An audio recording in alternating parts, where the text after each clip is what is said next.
శివరాత్రికి ముందే శివశివ అంటూ చలి వెళ్లిపోయింది. భానుడి భగభగలు మొదలైపోయాయి. ఫిబ్రవరి చివరి వారంలోనే ప్రతాపాన్ని చూపిస్తున్నాడు సూర్యారావు. రాత్రుళ్లు కూడా సెగలు ప్రారంభమయ్యాయి. ఉదయం 8 గంటలు దాటితే నడినెత్తున మంటెక్కిపోతోంది. మధ్యాహ్నమైతే పరిస్థితి మరీ దారుణం. ముఖ్యంగా వాహనాల మీద వెళ్లే వారికి చుక్కలు కనిపిస్తున్నాయి. వాతావరణంలో అనూహ్య మార్పుల కారణంగా ఈసారి ఉష్ణోగ్రతలు రికార్డు స్థాయిలో నమోదవుతాయని వాతావరణ శాఖ చెబుతున్న మాటలు జనాన్ని హడలెత్తిస్తున్నాయి. నిన్న మొన్నటి వరకు 26 నుంచి 31 డిగ్రీల మధ్య నమోదైన ఉష్ణోగ్రతలు ఇప్పుడు ఒక్కసారిగా 5 డిగ్రీల వరకు పెరిగిపోయాయి.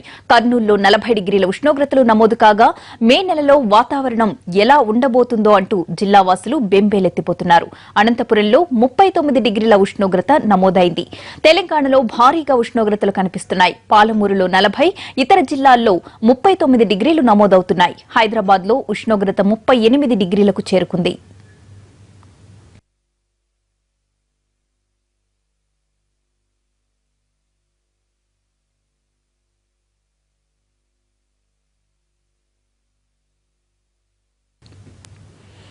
సూర్యుడి ప్రతాపంతో మాడు పగిలిపోతోంది. ఫిబ్రవరి చివరి వారంలోనే ఎండలు దంచి కొడుతున్నాయి. ఉదయం 10 గంటలు దాటాక బయటకు వెళ్లాలంటే భయమేస్తోంది.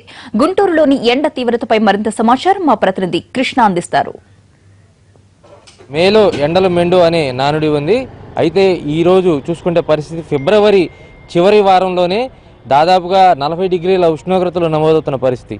గుంటూరులో చూసుకుంటే తాగునీరు లేని పరిస్థితుల్లో ప్రస్తుతం ప్రజలు ఉన్నారు. ఈ నేపథ్యంలో అసలు గుంటూరులో రాష్ట్ర వ్యాప్తంగా చూసుకుంటే గుంటూరు జిల్లాలోనే రెంటచింతల ప్రాంతంలో చాలా తీవ్రమైన ఎండలు ఉంటాయి. ఈ నేపథ్యంలో మనకి 38 డిగ్రీల ఉష్ణోగ్రతలు నమోదవుతున్నప్పటికీ కూడా వాస్తవిక పరిస్థితుల్లో 40 డిగ్రీలు దాటిన పరిస్థితి కనిపిస్తూ ఉంది. ప్రస్తుతం స్థానికులు ఉన్నారు, వాళ్ళని అడిగి తెలుసుకుందాం. గుంటూరులో వాతావరణ పరిస్థితి ఎలా ఉందండి? ఎండలు ఏ విధంగా ఉన్నాయి? గడిచిన 10 రోజులుగా 35 డిగ్రీస్ నుంచి 38 డిగ్రీస్ 40 డిగ్రీస్ కూడా 2-3 రోజుల్లో వచ్చే పరిస్థితి వస్తూ ఉంది. కానీ ప్రభుత్వం వారు దాని తగ్గట్టుగా ఏర్పాట్లు తీసుకోకపోవడం దురదృష్టకరం. 1వ తారీఖు నుంచి ఇంటర్మీడియట్ పరీక్షలు మొదలవుతూ ఉన్నాయి. అలాగే మరి 10వ తరగతి పరీక్షలు కూడా మొదలవుతూ ఉన్నాయి. దానికి సంబంధించి ప్రభుత్వం పరం నుంచి కానీ విద్యాశాఖ వైపు నుంచి కానీ నగరపాలక సంస్థ వైపు నుంచి కానీ ప్రత్యేకమైనటువంటి మంచినీటి ఏర్పాట్లు కనుక చేయగలిగితే జనం తీవ్ర ఇబ్బందులు పడే పరిస్థితి వస్తూ ఉంది. నగరంలో ఫిబ్రవరిలోనే నీరు రాలేని పరిస్థితి ఏర్పడుతూ ఉంది. 5 సంవత్సరాల క్రితం 475 కోట్ల రూపాయలతో కాంట్రాక్ట్ ఇస్తే నగరంలో 24 జోన్లు ఏర్పడిన తర్వాత ఈ రోజుకి 16 జోన్లు మాత్రమే నీళ్ల పైపులు వేశారు. ఇంకా 8 జోన్లు పూర్తి కాలేదు. 5 సంవత్సరాలైనా కూడా నీళ్ల సమస్య గుంటూరులో ఇబ్బంది పడతా ఉంది. సమ్మర్ యాక్షన్ ప్లాన్ తీసుకోవాల్సిందిగా నగరపాలక సంస్థ అధికారులను కోరుతా ఉంది. మా సాధారణంగా ఎండలు రోహిణీ కార్తెలోనే ఎక్కువ ఉంటాయి అంటారు. ఇప్పుడు చూస్తే ఇప్పుడే 38-40 డిగ్రీలు ఉన్నాయి ఫిబ్రవరిలోనే. ఎలా బాధపడుతున్నారు ప్రజలు? ఎట్లా ఉంది పరిస్థితి?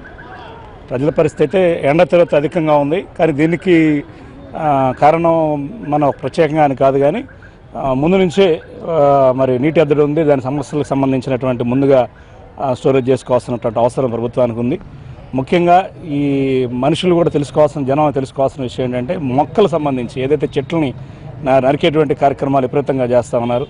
అది చాలా బాధాకరం. ఎందుకంటే మనకి ఆక్సిజన్ ఇచ్చేది లేకపోతే మనకు ఈ రోజున అవసరం అయ్యేది కూడా చెట్లే. ఆ చెట్లు నరుకోవడం వల్ల ఈ రోజున మన పరిస్థితి చూస్తూ ఉన్నాం ఎంత ఎండ తీవ్రత ఈ రోజున ఉందో. సో నేను చెప్పగలిగేది ఖచ్చితంగా మరి అందరూ కూడా మొక్కలు నరకడం అనేది ఆపాలి. ఈ ప్రభుత్వం కూడా మరి నీటి ఎద్దడి సమస్య ఇప్పుడు చూస్తూ ఉన్నాం. ఈరోజు రైతాంగం కష్టపడతా ఉంది. మరి చెరువులు ఎండిపోయిన పరిస్థితి, పశుగ్రాసం లేదు.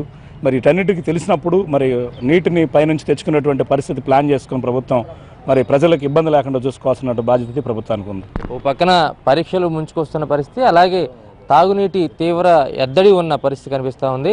ఈ నేపథ్యంలో ఓ పక్కన ప్రభుత్వం చొరవ చూపడంతో పాటు ప్రజలు కూడా ఎప్పటికప్పుడు వాతావరణాన్ని పరిరక్షించుకునే పరిస్థితి ఉండాలని స్థానికులు చెప్తా ఉన్న పరిస్థితి. వీలైనంత వరకు మొక్కలను పెంచాల్సిన అవసరం ప్రతి ఒక్క పౌరుడిపై కూడా బాధ్యత ఉందని చెప్తున్న పరిస్థితి. మొత్తంగా చూసుకుంటే గుంటూరు జిల్లాలో ఇప్పటికే ఎండలు మండిస్తున్న పరిస్థితి. మరొక 10 డిగ్రీలు పైనే పెరుగుతుందని అధికారులు అంచనా వేస్తున్నారు. తాగునీరు కానీ లేదా ఇతరత్ర అంటే ఎండ ఉష్ణోగ్రత వల్ల ఇబ్బందులు పడితే వాళ్ళకి మొబైల్ వైద్య సదుపాయాన్ని కూడా అందించేందుకు ప్రభుత్వం చర్యలు చేసేందుకు సిద్ధంగా ఉందని అధికారులు చెప్తా ఉన్నారు. ఈ నేపథ్యంలో మొత్తంగా గుంటూరు జిల్లాలో ఎండలైతే చాలా తీవ్రమైన విధంగా మారుతూ ఉన్నాయి. ఇప్పటికే ఫిబ్రవరి చివరిలోనే దాదాపు 40 డిగ్రీల ఉష్ణోగ్రత నమోదవుతున్న పరిస్థితి కనిపిస్తూ ఉంది. కెమెరా పర్సన్ నాగరాజ్తో కృష్ణ, ఎన్టీవీ, గుంటూరు జిల్లా. మండే ఎండలతో సమ్మర్ సుర్రుమంటోంది. గతంతో పోలిస్తే ఈసారి ఎండలు ముందే మండిపోతున్నాయి. దీంతో జనం రోడ్డుపైకి రావాలంటేనే హడలిపోతున్నారు. హైదరాబాద్ లో ఎండ తీవ్రతపై మరింత సమాచారం మా ప్రతినిధి సంతోష్ అందిస్తారు. ఫిబ్రవరి నెలాఖరుగానే ఎండల తీవ్రత మండిపోతుంది. మనం ఎటు చూస్తున్నాం ఉదయం నిండే ఎండల తీవ్రత ఎక్కువగా ఉండడంతో చాలా వరకు పబ్లిక్ ఇబ్బంది పడుతున్నారు. ఎటు వెళ్లాలన్నా భయపడుతున్నారు. ముఖ్యంగా పిల్లలతో వీళ్ళంతా కూడా ఎండలకు వెళ్ళాలంటే చాలా వరకు ఇబ్బంది పడుతుంది. సార్ చెప్పండి, ఈ ఎండల తీవ్రత ఎలా ఉంది, ఎలాంటి ఇబ్బందులు పడుతున్నారు? ప్రతి సంవత్సరం ఫిబ్రవరి నాటికి చలి తగ్గి ఎండలు స్టార్ట్ అవుతాయి. సహజంగా ఈ సంవత్సరం అతి త్వరలో వచ్చినాయి, టెంపరేచర్స్ పెరిగిపోయినాయి. ఈ సంవత్సరం ఎండలు చాలా తీవ్రంగా ఉండేలాగా అనిపిస్తున్నాయి. ఈ ఫ్యూచర్ చూసుకుని మన స్టెప్లు యాక్షన్ తీసుకోవడం, మన వేడికి ప్రొటెక్షన్ పెట్టుకోవడం చాలా ఉత్తమం. అలా చేస్తే కనుక మనం ఆరోగ్యాలు బాగుంటాయి. అమ్మ, ఉదయం నుండి ఎండలకు బయటికి వెళ్ళాలంటే భయం వేస్తుంది. ఎండల తీవ్రత ఎలా అనిపిస్తుంది అమ్మా? ఎండ ఎక్కువగానే ఉందండి, బయటకు రావాలంటే భయం అనిపిస్తుంది. ఇంకా ఉదయం సాయంత్రం వెళ్ళాలి, ఇంకా బయటకు మధ్యాహ్నం అది అయితే బాగా ఎండ ఎక్కువగానే ఉంటుంది. కొన్నిసార్లు పనులు కూడా వాయిదా వేసుకోవాల్సి వస్తుందా ఎండలకండి? అలా ఏం లేదులేండి, అలా ఏం లేదు, పనులు చేసుకుంటున్నాము. మీరు చెప్పండి సార్, ఎండల తీవ్రత ఎలా ఉంది? 4 రోజులుగా చూస్తున్నారు కదా. వారం రోజులుగా ఎండలు తీవ్రతంగా ఉన్నది. ఎండలకు భయపడి పనిచేసుకుని కస్టమర్స్ పనిచేసుకోలేకపోతున్నారు. దానివల్ల ఏంటంటే ఎండ ప్రాబ్లం ఈ సమ్మర్ వెంటనే స్టార్ట్ అయింది ఈ సంవత్సరం. అంతేగాని సార్, ఈ ఎండల తీవ్రత ఎలా ఉంది సార్? 4 రోజులుగా చూస్తున్నారు కదా, తీవ్రత పెరగడం, మీరు వర్క్ స్టైలింగ్ ఇవన్నీ మారిపోతే ఎలా అనిపిస్తుంది సార్? ఎండలు అయితే చాలా తీవ్రంగా ఉన్నాయండి, చాలా తీవ్రంగా ఉన్నాయి. అంటే వాహనాల పొల్యూషన్ కూడా పెరగడం కూడా ప్రభావం ఉంటుందండి తప్పకుండా. ఎందుకంటే ఈ రోడ్స్ ఒకటి, హీటు, తార, ఈ వాహనాల పొల్యూషను, అది వేడి ప్రభావం ఇది 70% ఉంటే అది ఒక 30% సపోర్ట్ చేస్తుందండి. దానివల్ల ఆరోగ్యాలు పాడు కావడము, నగర వాతావరణ కాలుష్యము ఎక్కువ అవుతుంది. సార్, ఈ ఎండలకి మీ పనులు కూడా వాయిదా వేసుకోవాల్సి వస్తుందా సార్? ఈ షెడ్యూల్ మారిపోతుందా? తప్పకుండా అండి.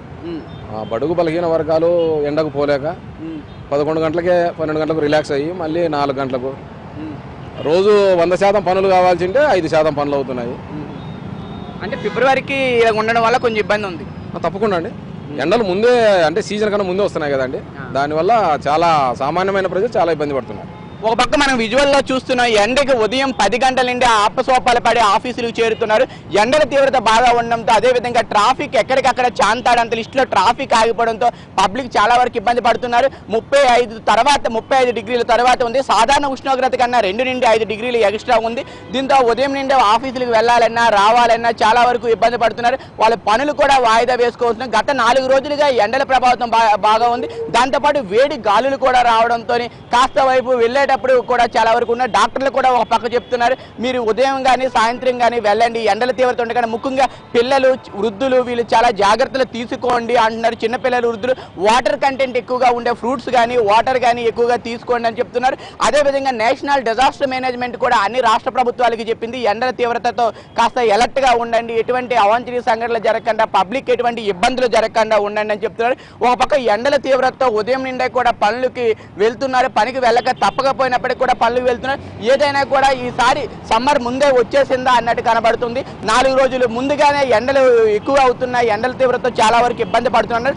మరోపక్క వాతావరణ శాఖ అధికారులు చెప్తున్నారు, వాతావరణంలో భారీ మార్పులు జరుగుతున్నాయి, దాంతో ఎండల తీవ్రత పెరుగుతుంది, అదేవిధంగా గాలులు కూడా పెరిగే అవకాశం ఉంది. పబ్లిక్ మాత్రం జాగ్రత్తగా ఉండండి అంటూ ఎప్పటికప్పుడు రాష్ట్ర ప్రభుత్వాలకి హెచ్చరిక చేస్తున్నాయి. డిజాస్టర్ మేనేజ్మెంట్ టీంలు కూడా కాస్త ఎలర్ట్గా ఉండండి అంటూ విధంగా చెప్తుంది.